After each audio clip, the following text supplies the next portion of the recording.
The morning they took me, I was already awake. I'd been awake for hours, listening to the wind move through the trees beyond the inn's thin walls, counting the minutes until first light. That was what 7 years of moving did to you. It made you alert to the small sounds that meant danger, to the silences that meant something was waiting. I had learned to read the spaces between noises the way other people read maps. The iron cuff snapped around my wrists before I'd finished pulling on my boots. Soldiers stepped out of the tree line with the kind of efficiency that said they had done this before, many times. No shouting, no chaos. Just 14 figures emerging from the shadows and 14 packless wolves being herded through the mud before the sun had finished rising over the eastern hills. I had 3 speeches prepared before they'd finished binding my hands. The first was for a healer's assistant. I had the knowledge for that one, the practical vocabulary of wounds and remedies, the calm competence that made people trust you with their sick. The second was for a merchant's runner. I knew the trade routes, the prices, the patterns of goods moving between territories. The third was for a trader scout, someone who moved between northern posts with information and supplies. 3 versions of myself, each one adjusted for whoever was doing the arresting. None of them had started with iron cuffs, but I was adaptable. I had been adaptable for so long that adaptability had become the only constant thing about me. The soldiers marched us in a line through the mud, the morning cold seeping through the worn soles of my boots. I kept my chin up. That was what you learned when you'd been on your own since 16. You kept your chin up and your eyes clear and your mouth ready with whatever version of yourself might be useful in the next moment. Because in this world, a packless wolf was only as safe as she was useful. The man ahead of me stumbled. He was older, gray-haired, his shoulders curved inward like he had been carrying something heavy for a very long time. He didn't fall, but he slowed, and one of the soldiers prodded him forward with the butt of a spear. Not hard enough to bruise, hard enough to communicate that slowing was not an option. I watched the soldier's face. Young, maybe 20, with the expression of someone who had been told this was necessary and had decided not to question it. There was no cruelty in his eyes, only efficiency. That was almost worse. Cruelty you could predict. Efficiency was just doing what you were told. Behind me, someone was crying. A girl, young, her sobs swallowed by the wet morning air. I understood the crying, understood it completely, but I couldn't afford to join her. Crying was a luxury for people who had someone to hear them. The Gonzales fortress rose from the hillside as we rounded the final bend. I had heard stories about this place, the way you heard stories about places you never expected to see. Dark stone, iron, centuries of authority stacked so high it blocked the morning sky. Banners the color of deep wine and charcoal gray hung from the towers, enormous and still in the dawn air. The gates were standing wide open. That was worse than locked. Locked gates were a warning, a statement that something was being kept out. Open gates were confidence, the kind that said nothing that walked in here left without permission. There were 14 of us in the sweep. I counted them as we passed through the gates, the older man, the crying girl, a woman with a baby, 4 men who looked like they had been traveling together, 2 young men who might have been brothers, and 5 others whose faces I catalogued and stored. If we survived this, I might need to remember them. The courtyard was vast, cobblestoned, already busy with the morning routines of a fortress that had been functioning for centuries. Servants crossed with baskets and buckets, warriors in training gear moving toward the practice yards, council members in formal robes heading toward whatever meetings the day required. None of them looked at us. That was deliberate. The deliberate refusal to acknowledge someone was its own kind of message. We were not people to these people. We were a problem being processed. The Great Hall announced itself with stone arches and torchlight, the weight of banners marking every alliance the kingdom had decided was worth remembering. Warriors lined both walls, still in the way of men who had made stillness into a threat. A council of robed figures watched us enter with the flat expression of people who had processed enough of these situations to have stopped finding them interesting. Pack law and court politics lived side by side here. The way things live together when they have had long enough to work out the arrangement. The air smelled like wood smoke and old stone and the cold that comes from a room that has held power for a very long time. And underneath all of it, something else. Something pulling at something below my ribs. I ignored it. I had learned to ignore things that didn't help me survive. At the far end of the hall, on a raised dais, court was already in session. The Alpha King sat in a carved chair that stopped just short of being a throne. Dark-haired, broad-shouldered, his hair pulled back with practical efficiency. No crown, fine clothes that he wore without any particular attention, the way a man wears things that have simply become part of his daily life. He had the look of a man who had been making hard decisions since before he was fully grown and had simply never stopped. His eyes were on the parchment in his hands. Beside him stood a woman. Embroidered velvet, deep blue, hair arranged so perfectly it might have been sculpted rather than styled. Her chin was lifted at an angle she had practiced until it felt natural. She was watching us file in with the expression of someone who had already written her opinion and was waiting for reality to confirm it. I noticed the way she stood near him. Not beside him, near. Like proximity was a claim she was making quietly, without a word. I catalogued that too and moved on. Focused. 3 speeches. Pick one. The hall was humming with ordinary court noise, the murmur of conversations, the shuffle of papers, the creak of old stone settling. And then it was not. The silence spread from the dais outward, starting with the man on the chair. He lifted his head. And across 30 feet of stone floor and torchlight and smoke, his eyes found mine. I opened my mouth. The healer's assistant version. 2 words in. And then his scent arrived, and the world went very still. Cedar. Winter pine. Something warm underneath both. I knew what mates were. I had known my whole life, the way you know about things you have decided aren't for you. 2 wolves recognizing each other across whatever space separates them. Instant. Undeniable. The scent, the pull, the knowledge arriving before the thought does. Not for people like me. I had decided that at 16. Packless wolves do not get fated mates. We get ourselves, and that is enough. I had been entirely fine with that conclusion until approximately 11 seconds ago, when the scent of cedar and winter pine hit me in the chest like a door swung open in a gale and everything I thought I knew about my own life rearranged itself in the space of one breath. My knees buckled. Not a stumble, not a trip on the stone. A real, genuine buckle. The kind where the bones in your legs simply stop cooperating without consulting the rest of you. I caught myself. My hand shot out and grabbed the arm of the gray-haired man beside me. He startled. I released him, straightened my shoulders, and stared hard at the floor tiles. Good. No one said anything. But the Alpha King was moving. He set the parchment down. He stood. He walked off the dais, and something happened in his face when he got closer. Something I wasn't prepared for. Not just the bond, something older than that. His eyes moved over mine and stilled, and for a fraction of a second, he looked like a man who had just seen something he recognized from a long time ago. Like he was arriving at a conclusion he had already been carrying. I didn't know what that meant. I filed it away and held my ground. The entire court watched him cross the hall. No one spoke. No one moved. Even the guards who had marched us in seemed to have forgotten they had a job to do. The woman in the embroidered velvet had gone very still at the edge of the dais. Not the stillness of composure. The precise management of a reaction she couldn't afford to show. He stopped in front of me. Up close, he was more taller than he had looked on the dais. His shoulders were broader, his presence heavier. His eyes were dark brown, completely steady, the eyes of a man who had looked at something and made a decision and was not interested in revising it. The bond between us was humming so loudly I was surprised it didn't have a sound. He looked at me for a long moment. Long enough that I had to hold myself still by force. Then he looked at his court, at his council, at the woman in the embroidered velvet, and said 2 words. She is mine. The most casually earth-shattering 2 words I had ever heard. The court reacted the way rooms react when something enormous and irreversible has just happened. Someone dropped something metal. Council members exchanged looks that contained entire conversations. And somewhere near the dais, a sound I did not look toward. Small and controlled, from the woman who had been standing so carefully still. I did not look at her. The Alpha King was looking at me, only at me, with the expression of a man who has just found something he intends to be very careful with. I haven't agreed to that.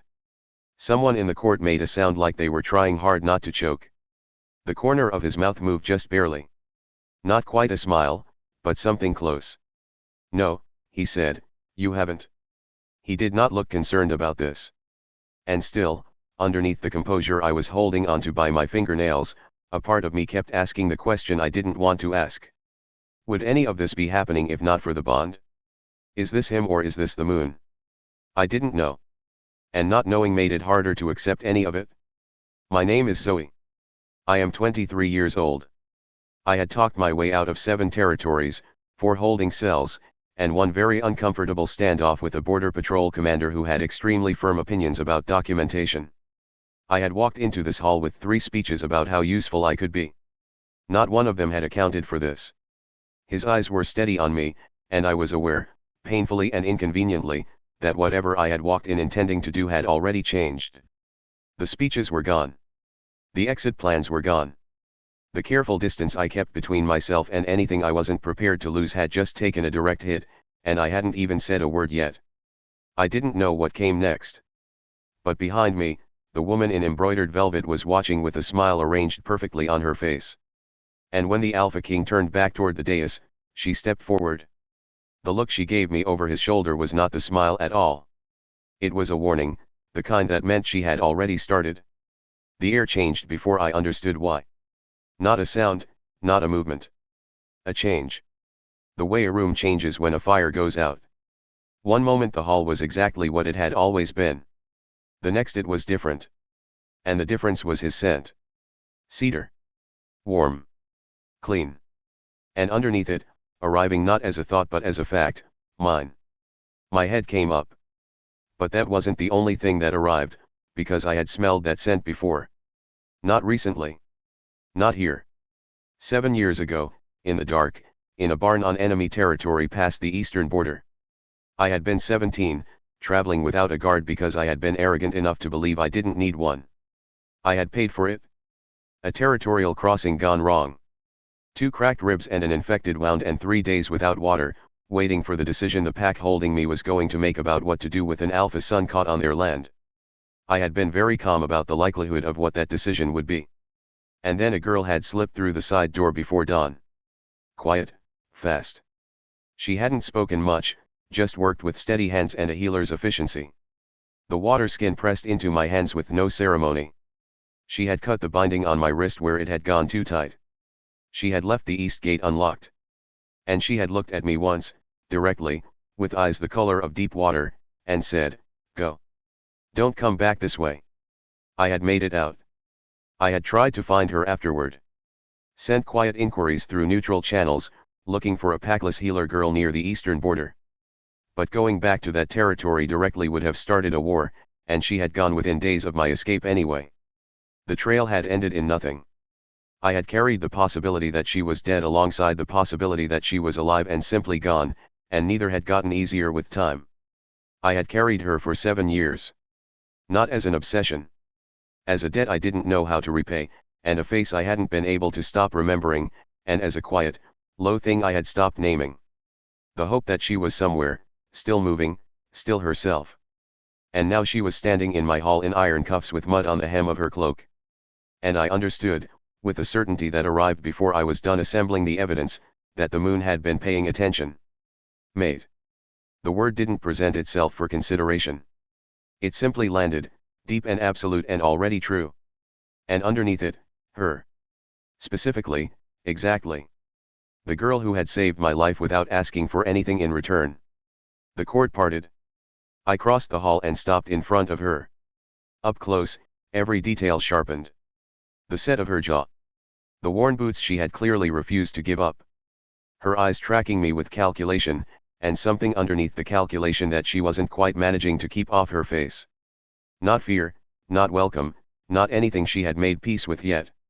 She felt the bond. I could see her working through it, the wolf in her recognizing what the woman wasn't ready to acknowledge. I cupped her face carefully. One hand, fingers against her jaw.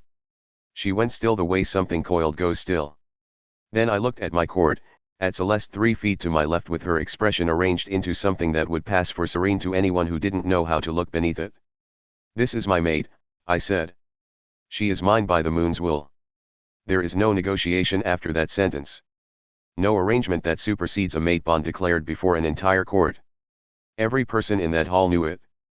I took her hand. Her fingers were cold, she had been marching in the morning cold for hours. Her hand fit inside mine the way things that belong together find a way to fit. I led her through the hall. Behind me, I heard the court recalibrating. The sound of 30 people quietly rearranging their understanding of what this kingdom had just become. What I did not yet know was what that recalibration was going to cost. In the corridor, I stopped. The guards had removed the iron cuffs before we'd left the hall. I had given the order without thinking about it, the way you give orders for things that should not require being said. A soldier had told me her name as we passed. Zoe. I said nothing in response. I turned it over once, quietly, to myself. Torchlight on her face. She hadn't spoken since the hall. She had matched my pace with the composure of someone who had decided showing uncertainty wasn't an option. She had held it with an iron I found genuinely impressive. There was a strand of hair across her cheek. I moved it. She shivered, then looked as if she wished she hadn't. I had spent 9 years carrying the weight of this kingdom. Every decision, every burden, everything that falls to the person at the top and stays there because there is no one beside you to share it. Standing in that corridor with the bond humming between us, one thought landed cleanly. I have been waiting for you. Not only for the mate I hadn't found. For her specifically. The girl who had looked at me dying in the dark and made a choice that cost her everything. I didn't say any of it. Too soon. I had already decided I was going to do this right. Slowly, with the patience she had already made clear she was going to require. She was not leaving this fortress. I had decided that before I was halfway across the hall. What I hadn't decided was how to tell her I recognized her, or whether she would believe it, or what it would mean to her if she did. And what I hadn't decided was what to do about Celeste. The look she had given Zoe over my shoulder was not a reaction. It was the opening of a campaign. I had spent 9 years reading courts. I knew the difference. I had less time than I thought. By morning, I had already heard her. Before the household was fully awake, before the corridor fires had been fed past embers, Celeste's voice drifted under my door. Low, unhurried, speaking to someone I couldn't place through the wood. The words didn't carry. The tone did. It was the tone of someone giving instructions to a person who already knew what they were supposed to do and needed only the confirmation to start. I lay still and listened until the footsteps moved away. Then I got up. They had given me a room with a real fire, thick wool rugs, and a window looking out over the courtyard. The attendant had dressed me in green wool and silver thread with the brisk efficiency of someone who had been briefed and had decided that competence was safer than warmth. I respected the calculation. I made the same one about most things. The dress fit. Not approximately, properly. As if someone had estimated my exact measurements before I arrived. Both options, well-stocked wardrobe or deliberate preparation, required more thought than I currently had space for. I sat by the fire and turned over what I knew. A fortress full of people who had spent years expecting a different woman to become their Luna. A court that had adjusted every alliance around a plan that had just been thrown out. And somewhere in this building, a woman who had been standing so carefully near the Alpha King that the proximity had started to look like ownership. I had learned a long time ago, the people who smile while they are moving against you are always more dangerous than the ones who don't bother to smile. What came next was him. He knocked and then opened the door without waiting for an answer, which told me exactly how he understood the current arrangement. He came in carrying a wooden tray. Bread, cheese, honeyed something in a small pot, a clay cup of wine that smelled like oak, and something sweet. He looked at me in the green dress, and something in his expression settled. The way a breath settles after you have been holding it. He sat across from me on a 3-legged stool. Not a chair, a stool. The kind the kitchen staff used. The Alpha King of Gonzales, on a 3-legged stool in my chamber with bread and cheese. This was not in any version of this I had prepared for. We talked. He asked short questions and listened to the answers with the patience of a man who is genuinely building a picture, not filling time. When I said 7 years Packless without elaborating, he didn't push. He looked at me the way you look at someone when you're calculating not what they're worth to you, but what they've cost themselves. Under the table, his knee pressed against mine. Not deliberate, just there. Warm and steady. He reached across and covered my hand with his. Not possessive, not demanding. Just present, like a door left open. His warmth climbed my arm before I decided anything about it. I didn't pull away. I also didn't turn my hand over and hold his back. I sat with it, which felt like the only honest thing I could do with something I hadn't yet decided how to feel about. And I kept waiting for it. That look from the hall, the one that had landed differently than the bond should land. Like recognition, not just instinct. He opened his mouth once between questions and then closed it. Not a pause, a stop. Like he had started something and pulled it back. He looked at my hands on the table instead, and whatever it was, he let it go. I decided I had imagined it. 7 years of watching for threats had a way of making you see things that weren't there. She arrived without warning, which I would later understand was always how she arrived. Celeste walked into my chamber like she had simply remembered it existed and decided to visit. She took 3 steps inside and paused, her gaze moving around the room in a brief, thorough assessment that finished with me. "Oh." A smile arrived. "I didn't realize you had company." Then, before the Alpha King could speak, "How lovely you look, Zoe. That green is very becoming." A small pause. "Soft wool suits you better than it would, I think, on someone who grew up with finer things. Strays rarely suit silk. They tend to look borrowed." She said it casually, observationally. A small thing dropped into the air and left to do its work. The Alpha King frowned. He had caught the shift in tone, but not the content. She had calibrated it precisely for that gap. I didn't let him speak. I looked at Celeste directly. The way I had learned to look at things I needed to understand clearly. Not hostile, not startled. Just looking. Reading. 7 years of moving through territories where the danger didn't announce itself had given me one very specific skill. I could find the blade inside a pleasantry before it landed. And I could find the fear underneath the blade, which was more useful than either. Celeste was afraid. Not of me, not exactly. She was afraid of what I meant. And fear in someone like her, composed, strategic, long prepared, doesn't look like panic. It looks like calculation accelerating. I smiled back at her evenly. Said nothing. She held my eyes for one beat too long. Something she hadn't planned for moved across her face. Quick, controlled, gone. Then she excused herself and left. After the door closed, the Alpha King looked at me, working on the aftertaste of the last 30 seconds. "What was that? What did it sound like to you?" He considered. "A pleasantry." "Yes," I said. "That's what it was designed to sound like." He looked at me. The corner of his expression shifted, sharpening. I wasn't going to explain it further. Not yet. I didn't know this place's fault lines, didn't know which members of his council had spent 3 years expecting Celeste to become Luna and were quietly still expecting it. I didn't know enough to spend information. What I knew was this: she had been in the corridor before dawn giving instructions. She had walked into my room like it was already hers. She had said what she said with a perfect smile and left before anything could be asked of her. She wasn't testing me. She was beginning. The Alpha King lifted my hand and pressed his lips to my knuckles. Soft and deliberate. "Rest well, my mate." He left. I sat in the firelight with his touch still warm on my hand and Celeste's expression in the back of my mind. Not the smile. The thing that had been underneath for just that one beat before she put it away. She was afraid, and she was moving fast, and I was the only one in this fortress who knew it. That needed to change. I found the note under my door before dawn. No name. No seal. 3 words in careful handwriting: "She does not belong." I held it over the fire until it was ash and sat watching the embers. Someone in this fortress had made a decision overnight. Careful enough to leave no trace. That level of care told me 2 things: they weren't acting alone, and they didn't intend to stop with one note. I thought about Celeste. 3 years building her position in this court, carefully adjusting every alliance to accommodate the expectation that she would one day stand beside me. Those alliances didn't dissolve because I had walked across a hall. They recalibrated. They waited for direction, and they were receiving it from somewhere.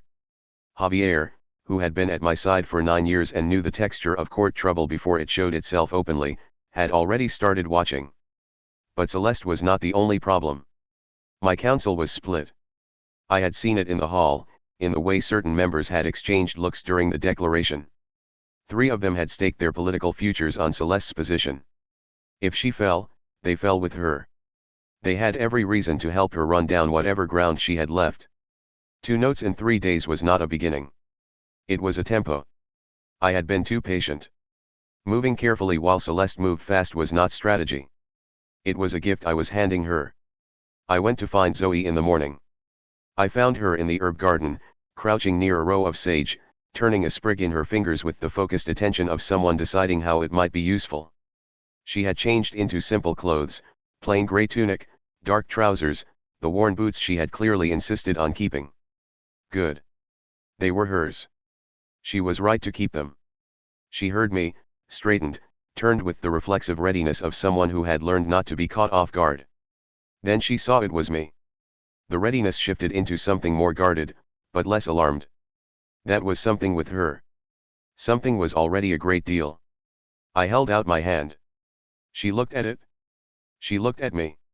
She took it. We walked. I talked about what we passed. Not filling space, but sharing the way you share things with someone you want to know. She asked questions, short ones first, precise and practical. Where the river marks the border. Who maintains the east wall? How old is the south wing? The questions of someone building a map of territory she was going to have to know. Then the questions got longer. Less about the fortress and more about me. At one point the cobblestones went uneven and her foot caught. I had my arm around her waist before I had consciously decided to move. She caught herself anyway, but she did not step away from the arm. 1 heartbeat, 2. Then she straightened and we kept walking. We came to a stone bench in the morning light, and I stopped us there. She let me look at her, looked back with the directness of someone who considers looking away a concession they aren't prepared to make. I tipped her chin up with 2 fingers. Slowly. She did not move. I pressed my lips to her forehead. Held it for a moment because it deserved to be held. When I stepped back, she had her eyes closed, her expression stripped of its usual calculation for just a second. Then she recollected herself and looked at me with something that was trying to be measured and was not entirely succeeding. I offered my hand again. She took it. We walked back through the herb garden in the morning light, and I thought about what I was still carrying. The recognition I hadn't spoken yet. The thing I owed her. The fact that she had saved my life and never received so much as an acknowledgement for it. Had instead lost everything because of it. She deserved to know I remembered. She deserved to know the debt had never left me. I had almost said it at the bench. The words had been there, formed and ready. And then she had looked at me with her eyes still half closed and that stripped expression on her face, the one she never meant to show. And I had understood that I was afraid. Not that she would run. That she would hear it as obligation. That she would fold everything I was trying to build into something that felt like repayment and nothing more. And I would have no way to argue otherwise when I had waited this long to say it. So I had held it again. One more day. I would know when the time was right. The ash in my solar was still waiting. I had one name in my head. I had had it since the first morning. The question was how fast Celeste would move, and how many of my own counsel would move with her.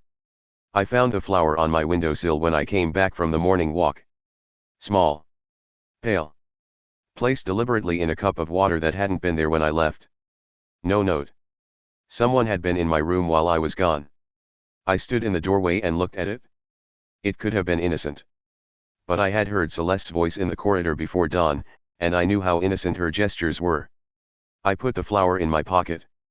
Later, I would learn it was from a small boy named Bryn who helped at the horses. I had already noticed him.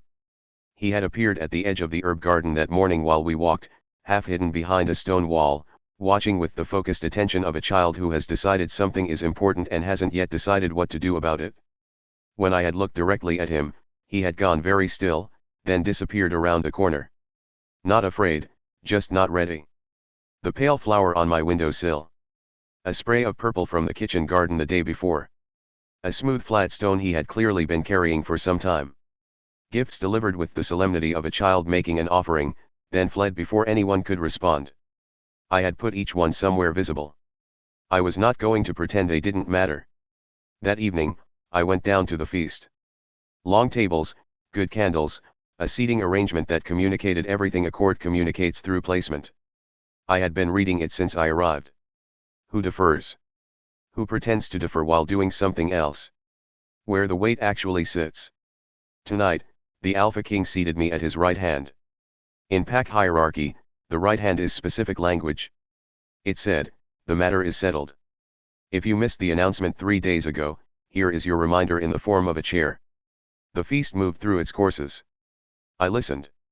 The sidelong conversations in my half of the table, the ones pitched low but not low enough. I caught all of them. I always have. It's the same skill that let me hear Celeste in the corridor before dawn. The Alpha King spoke to me between courses. Small things. A dry observation about one of his council members, shared in the tone of someone letting you into a room they don't usually open. I answered. I almost laughed at one of them, which surprised me enough that I had to look away before it showed. Across the table and 3 seats down sat a woman who had not spoken to me once since I arrived. Senior Pack, by the way. Everyone angled toward her without appearing to. She watched me the way you watch something you haven't decided about yet. Not hostile, not warm. Just measuring. When I glanced at her directly, she held my eyes for a beat, then looked away first. Not deference. Assessment not yet complete. Celeste sat 4 places down on the opposite side. She had been giving the man beside her warm, animated attention all evening. She had looked over at us exactly twice. But the man she was speaking to, I had watched him across 3 days of court. He was one of the senior council members, one of the ones whose face had gone carefully blank when the Alpha King declared me mate. She wasn't entertaining him. She was working him. I watched her the way I watch things I haven't fully understood yet. The 3rd course arrived when it happened. A full goblet of wine tipped at my shoulder from the left. Deep red across the front of the cream fabric I had been given for the evening. A beat of silence. Then laughter from the section of the table nearest Celeste. Rippling outward with the ease of people who had learned to follow her lead on what required a social response. I looked at the servant. His hands were perfectly steady. He had not fumbled anything. I looked down the table. Celeste looked back with her brows slightly raised, her expression doing something so precisely calibrated to sympathy I could have admired it under other circumstances. Oh, how dreadful. Wine is so unforgiving on light fabric. I excused myself.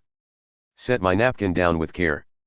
Walked out without hurrying, because hurrying was the second part of what the moment was designed to produce.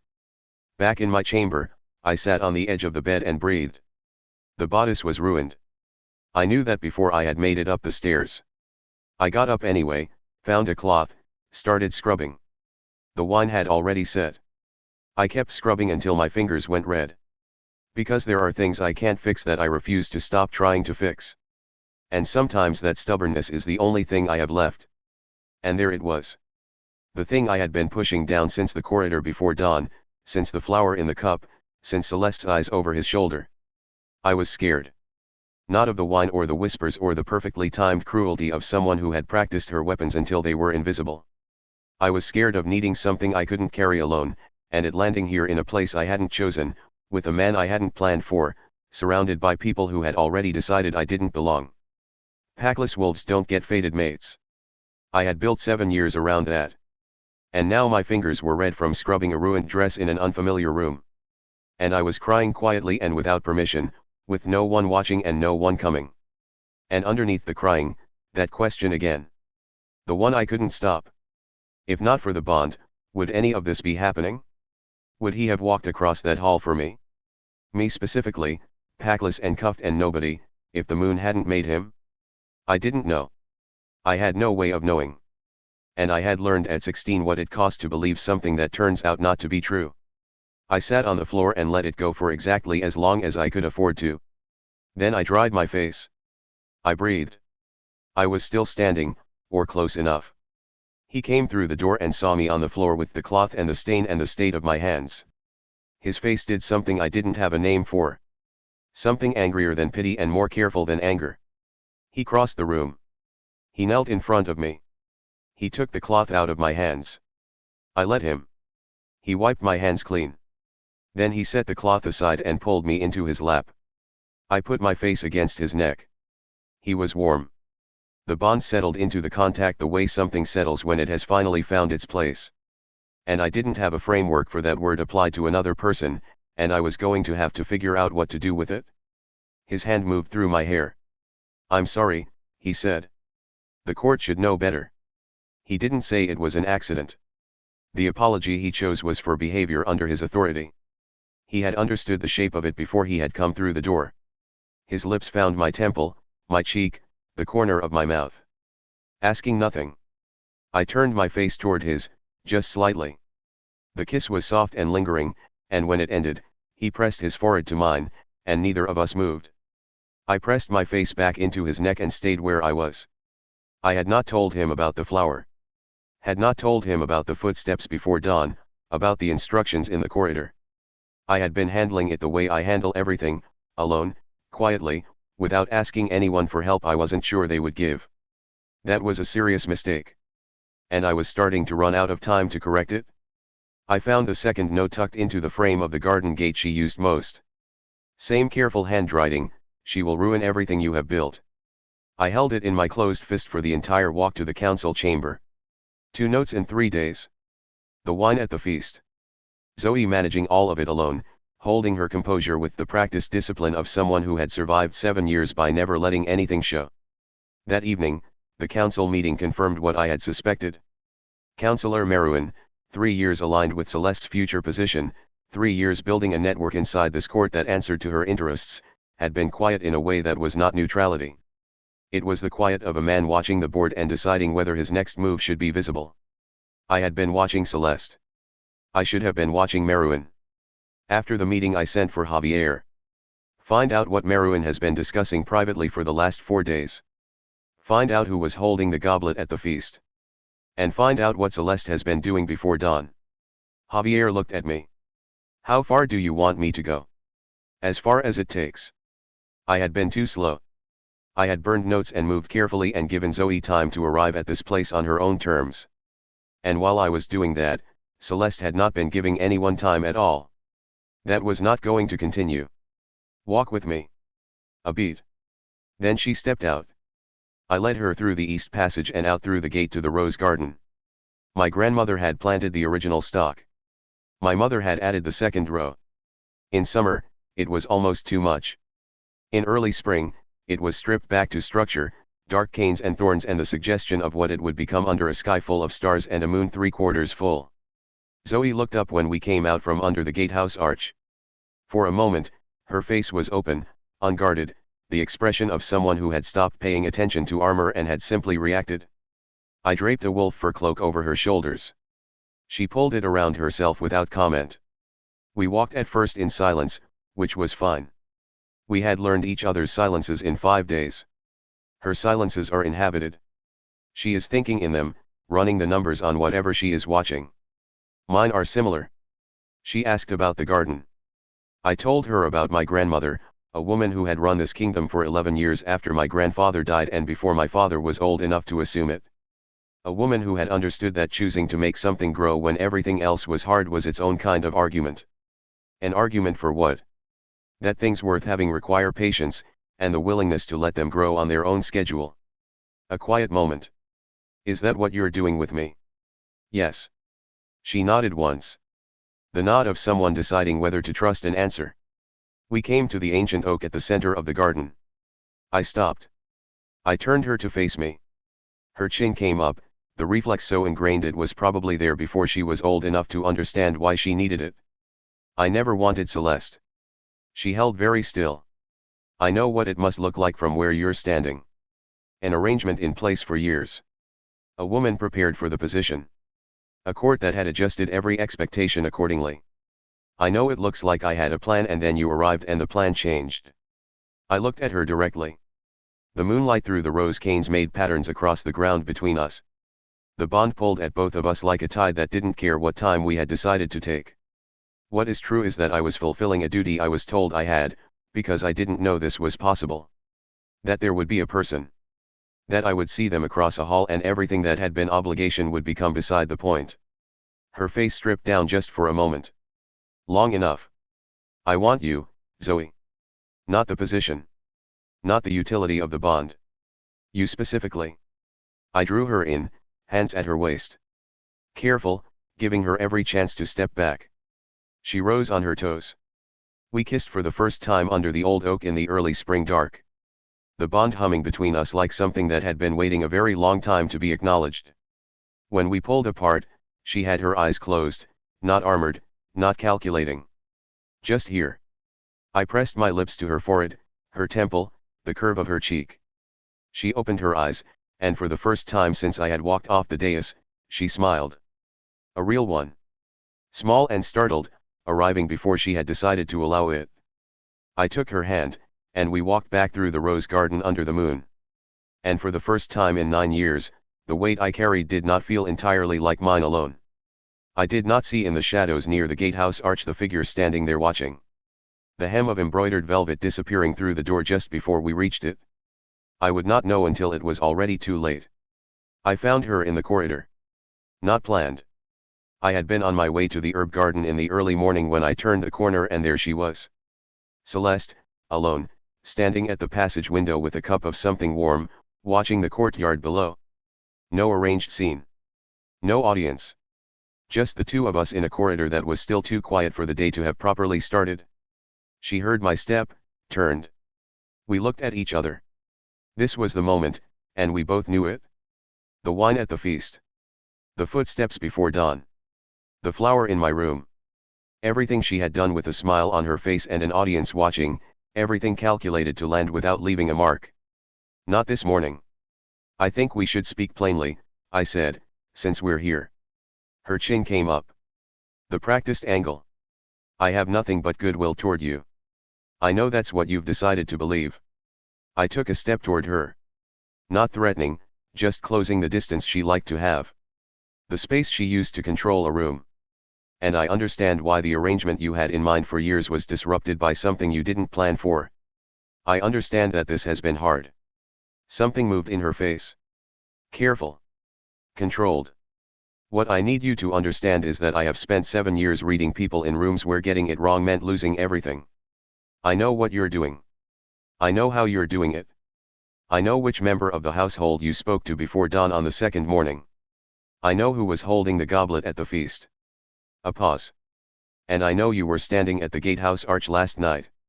The composure held. But underneath it, the calculation ran fast. I could see it, the way I can always see it. The way 7 years of watching dangerous people manage their faces had made me very good at finding the thing they are managing. She was afraid. Not of me. Of what I meant. That I was here. That he had chosen. That this wasn't going to reverse itself no matter how careful or persistent she was. What are you going to do? She said it still, even, very good at her own voice. Nothing. I held her eyes. I don't have to. I just needed you to know that I see it. All of it. I let that sit for a breath. You are very good at what you do. But I am better at watching people than you are at hiding from being watched. She didn't answer. I walked past her down the corridor. My hands were steady. My face was steady. I was aware, somewhere very deep and very quiet, that I had just done something I could not take back. That I had shown Celeste I knew. And that knowing I knew might make her careful. Or it might make her faster. I had been counting on the first. But I had been in enough rooms to know it was usually the second. By the time I reached the corridor outside her door, 3 council members had stepped into my path with the same careful argument. That the confinement had been a reasonable precaution. That the situation was still developing. That I should wait. I had not stopped walking once. I had come back from the Eastern Border meeting 2 hours early because something had not settled right all morning. Not the meeting. Something in the bond. A pull that felt muted, held at arm's length. Not alarm exactly, but off. Wrong in the quiet way that wrong things sometimes present before they announce themselves. I rode through the gates and Javier fell into step beside me before I had crossed the courtyard. What happened? A child from the stables, missing since dawn. The household confined your maid to her rooms. For her safety, they said. I stopped walking. Who gave that order? No one official. Passed through the household staff in pieces so that no single person gave it cleanly. A pause, and something in Javier's voice that wasn't quite steady. The boy has been found. Not sleeping behind barrels as we were first told. He was found locked in the grain stores on the far side of the fortress. A storage room that requires a key. One of the senior kitchen staff had it. The air in the courtyard went cold. He was locked in. Frightened. crying. He had been there since before first light.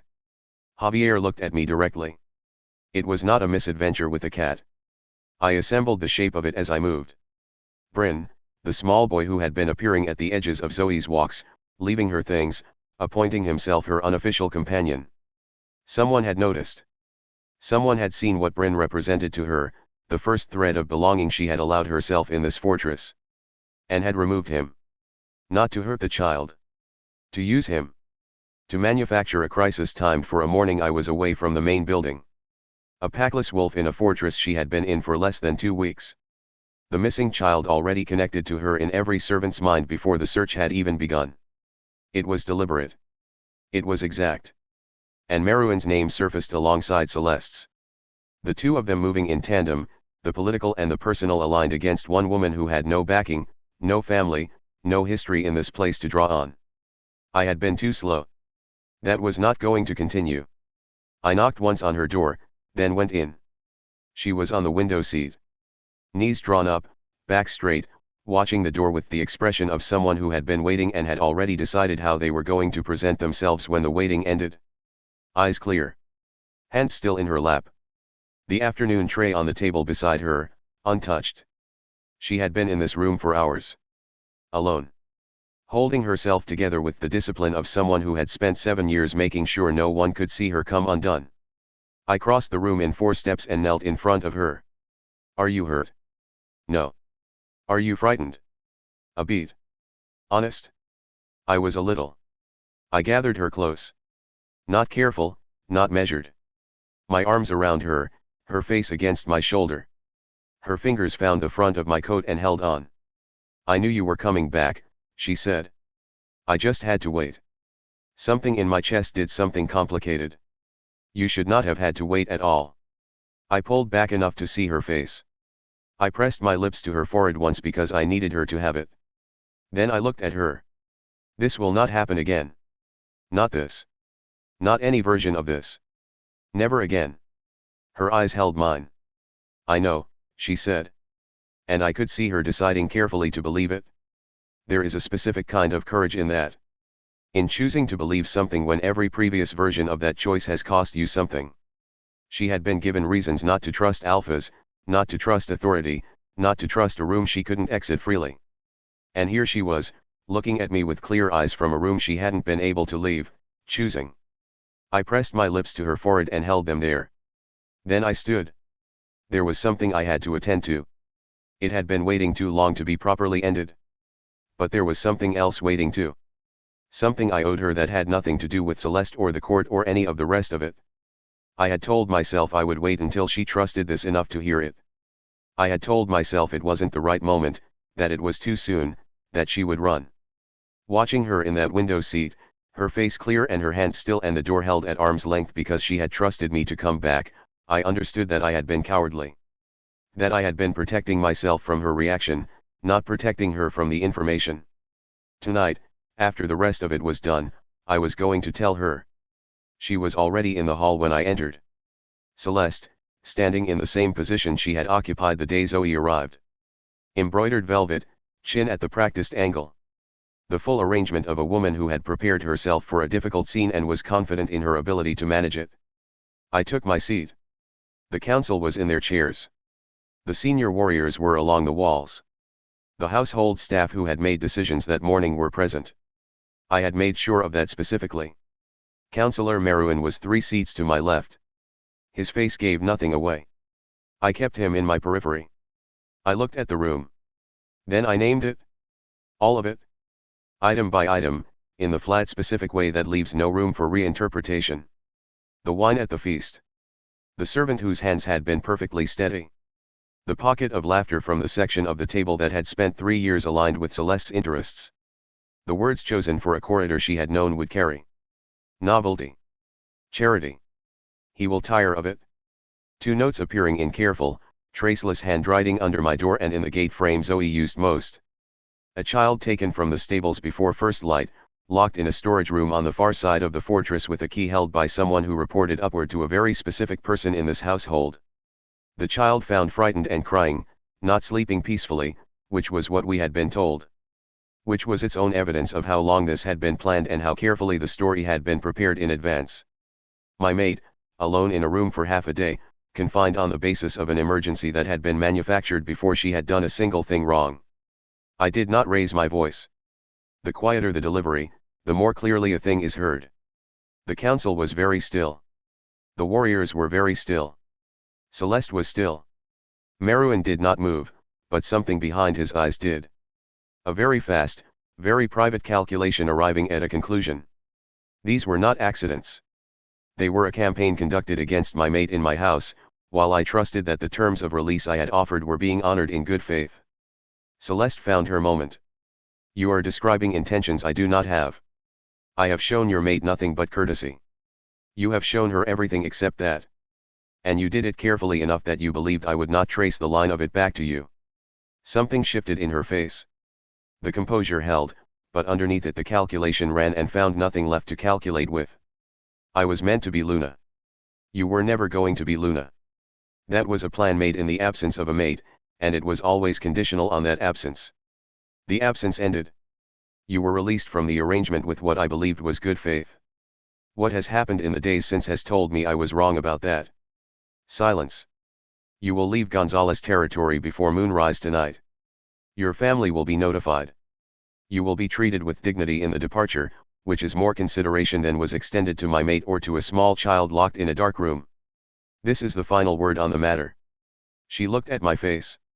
She didn't say anything. She left the hall without a sound. Her chin was still at the practiced angle. The composure she had worn every day since Zoe arrived held to the very end. But I was not naive enough to think her departure ended it. Her family held 2 territories to the east. Her father sat on the regional council. The alliances she had spent 3 years building inside this court did not evaporate because she walked out a door. Celeste leaving was the end of a chapter, not the end of the story. I looked at Meruan. He looked back at me. Something passed between us that was not a confrontation yet, but was the clear acknowledgement that one was coming. Not tonight. I stood. My mate is the Luna of this pack. She will be treated accordingly. Anyone who finds this unclear is welcome to seek their future elsewhere. No one said anything. I went to find Zoe. She was at the bottom of the staircase. She had heard the court assembled and come down on her own, standing with her arms at her sides and her chin up and her eyes on the hall doors. Waiting. Still waiting, because that was who she was. I crossed to her and took her hand. Then I turned to the court assembled in the corridor behind me. I drew her forward and pressed my lips to her forehead in front of all of them. Deep and certain, my hand on her face, her hand at my chest. The bond warm with the thing that had been declared and was now being declared again without reservation, for anyone who had managed to miss it the first time. The hall erupted. Not the stunned silence of the first morning. Something warmer and louder and entirely different. The pack finding its voice around the thing it had decided to follow. She was laughing when I stepped back. Startled and warm and real. I pressed my forehead to hers. That is what certain looks like. We were in his chambers. I remember the corridor after the hall. The pack still loud behind us. His hand in mine and his grip certain. The staircase, the door, the fire already burning because someone in this fortress anticipates things with uncanny accuracy. And then I was sitting on the edge of a large chair with my hands in my lap. And the room was very quiet. And it arrived again. Not the quiet cry of the ruined dress in the empty chamber. Different now. This one came from the chest opening, from being safe enough finally to fall apart completely. The kind of crying that has been waiting patiently while you kept your chin up and your voice even and your hands from shaking. And then finds the first moment when it is actually safe. I put my face in my hands. He sat in front of me. His hands found my wrists gently and drew my hands down. Then he pulled me against him and held me. He did not say it was over. Did not tell me I was safe now. He just held me steady and warm, one hand on my back and one in my hair, and let it go on for as long as it needed to. It went on for a while. When it quieted, I became aware of the fire and the room and the dampness on his shoulder and the fact that his arm hadn't loosened once. I do not usually do that. I know. It has been a long 10 days. Yes. I sat up enough to see his face.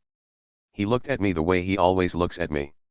Steady, patient, Like there is no version of this that would make him want to be somewhere else. I was so angry in that room. I spent 7 years making sure no one could ever put me somewhere and lock the door. And then I walked into this fortress and let it happen. I just waited. You trusted me. That is not the same as letting something happen to you. That is a choice. A hard one for someone who has been on their own as long as you have. I looked at the fire for a moment and thought about that. And then he said, "There is something I have to tell you." I looked at him. His expression had changed. Still steady, still him. But underneath it, something I hadn't seen before. Something careful and old, embraced. 7 years ago. Eastern border. An enemy-packed territory past the border I had been told not to cross alone. The air went out of the room. I knew before he finished the sentence. I knew from the way he was looking at me. Not the look of a man telling a story. The look of a man confessing a debt. There was a girl, he said. 16. Healer's hands. Eyes the color of deep water. She slipped into a barn before dawn and unlocked a gate and saved my life. I sat very still. I recognized you the moment you walked into the hall. Not just the bond. You. I have been carrying you for 7 years. I looked for you after. I couldn't go back to the territory without starting a war, but I tried. I learned you had gone packless, and the trail went cold. I didn't know if you were alive. And then you were standing in iron cuffs in my hall. He stopped, looked at me. I need you to know the bond is real. But it found something that was already there. I would have sought you out, Zoe. Without the moon's hand in it. I had been trying to for years. It has always been you specifically. Not the mate I hadn't found. You. I didn't say anything for a long time. There was a thing in my throat that I couldn't name. Something between grief and relief and the very specific ache of a debt paid so late that the person who carried it had almost stopped believing it would ever come. I had lost my pack for him. I had lost my home and my name and 7 years of belonging for a boy I had helped survive in the dark and never seen again. And he had remembered. He had always remembered. He had looked for me. I lost everything, I said. My voice was even.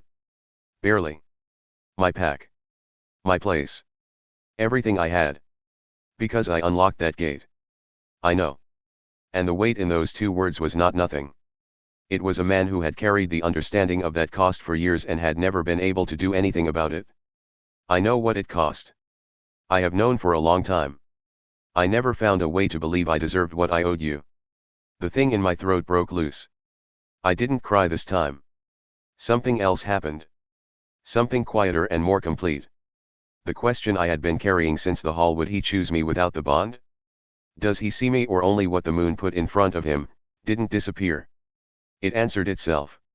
He had been looking for me for 7 years. He had known me before the bond existed between us. That was not obligation. That was not the moon. That was choice. Why didn't you tell me? I said. Not an accusation. A real question. He was quiet for a moment. I was afraid you would hear it as a debt I was paying. That you would fold everything I wanted to be into something that felt like repayment. And I would have no way to argue otherwise, when I had waited so long to say it. I looked at him, thought about that. That's almost exactly what I was afraid of, too, I said.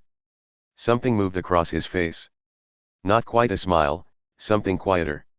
I reached up and put my hand against his face. He covered it with his and held it there. Neither of us moved for a long time. I'm staying. A beat. I decided somewhere around the rose garden. But I wasn't ready to say it out loud. I'm ready now. I am staying. He didn't say anything for a moment. Then his hands came up to my face, slow. He pressed his lips to my forehead. Not the kiss in the corridor in front of everyone. That one had been a declaration. This was something smaller and more private, and deeper for it. The kind of kiss that happens after the real conversation, not before it. When he stepped back, he pressed his forehead to mine. Good, he said. One word, carrying approximately everything. The evening went on. The fire went down, and we let it. We stayed in chairs, pulled close, and talked the way we hadn't yet had the space or quiet to do. He told me about the kingdom, the parts that were hard, things he hadn't told his council. I told him about the territories I had passed through, the close calls, the things I had thought I would do when I was old enough to stop running. It was strange to say those things out loud. I had carried them for so long in the silence of moving that giving them language felt like setting something down I hadn't known I was still holding. He listened. He asked questions. He didn't offer solutions or reassurances. He just listened. And the listening was its own kind of answer. Somewhere in the middle of it, I realized I was not performing composure anymore. Not tracking exits or managing impressions or holding any part of myself in the careful reserve that had become so habitual I had stopped noticing I was doing it. I was just sitting in a chair with a man I had known for 10 days, telling him the truth about myself. It did not feel like a liability. His hand found mine on the armrest. I turned it over and held his back. He looked at our hands with the expression of a man who has received something he wasn't expecting and doesn't quite know what to do with yet. I knew exactly how he felt. The Eastern delegation arrived on a Tuesday, which is the sort of detail that later feels like it should have announced itself more dramatically. 3 representatives from Celeste's father's territory, here to discuss what they called a disruption to previously established diplomatic arrangements. They were escorted to the council room with the courtesy afforded to people who have come to complain about something they cannot actually reverse but intend to complain about thoroughly anyway. I was not invited to the meeting. That was deliberate. Not his deliberateness, but the council's. Meruan had arranged the schedule. The subtext was clear: this is political. This is not for her. I went to the herb garden and thought about it. I had healer's knowledge. I had 7 years of moving through territories where knowing what a plant could do was the difference between useful and useless. There was a child in the infirmary who had been running a fever for 3 days that the fortress healer was managing with poultices and prayer. I had watched her work the day before and held my mouth shut because I was the alpha's mate and no one had asked me. I went to the infirmary. The healer, a woman named Esther, sharp-eyed and deeply skeptical of unsolicited input, looked at me when I walked in. The fever isn't breaking because the pus isn't drawing the infection, I said. There's a yarrow and willow bark combination that works faster.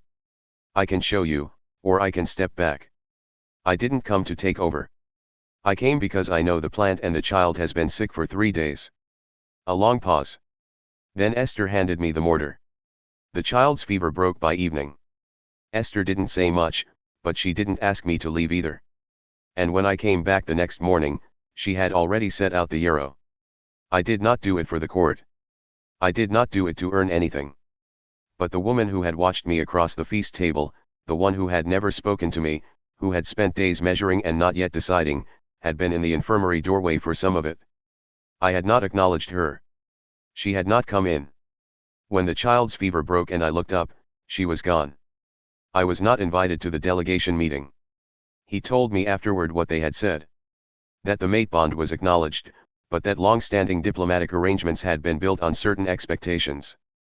And those expectations had value that deserved recognition. What they meant was Celeste's family wanted something in exchange for losing what they had been promised. He had told them he would consider the Eastern trade arrangements. He had not promised anything. They had left dissatisfied, which was the best outcome available. Meruan had submitted his resignation from the council that afternoon. Not gracefully, but submitted. The Eastern alliances were not broken. They were strained. This isn't over, he said. I know, I said. He looked at me. Does that frighten you? I thought about it honestly. Less than it did. A pause. I lost everything once because I made a choice I believed in. I survived it. If the cost of being here is political difficulty and a man who won't resign cleanly. I shrugged. I have managed worse. Something moved in his face. Not quite a smile. Something quieter and more permanent. He pulled me in by the waist and pressed his lips to my temple. Yes, he said against my hair. You have. The ceremony of Gonzales is old. Short, spoken in the old language, conducted under a full moon when possible. Tonight it was possible. I had chosen silver and black. Not because anyone suggested them. Silver was the color of the moon under which mates are recognized. Black was the color of every night I had spent alone in territories that were not mine, moving through the dark with nothing but myself and the next direction I had decided to go. Together, they felt like the truest thing I could wear to a ceremony about becoming finally something I had never been. Claimed. Named. Rooted. The woman from the feast table appeared at my elbow in the chamber doorway. The one who had watched from the infirmary doorway and said nothing, who had been measuring me for 2 weeks with the patience of someone who was not going to be hurried into a conclusion. I had never learned her name until he had mentioned it the day before. Lucy. Senior Pack. 20 years at this fortress. Her opinion, he had said, carries. She was looking out at the courtyard transformed with torchlight and early spring flowers that had no business blooming yet and had been coaxed into it anyway. You look right, she said. Like she was slightly surprised. Thank you. I was not sure at first. I know you are going to be a very inconvenient Luna. I looked at her. Good, she said, and walked away. He was at the center of it, the way he is always at the center of things. Not by arrangement, but by gravity. Deep gray, unadorned. His hair back. Watching me come down the stairs with the expression he has when he is feeling something he hasn't yet decided to name. I walked to him. He held out his hand. I took it. He spoke the words. I spoke the words that answered them. He lifted the circlet.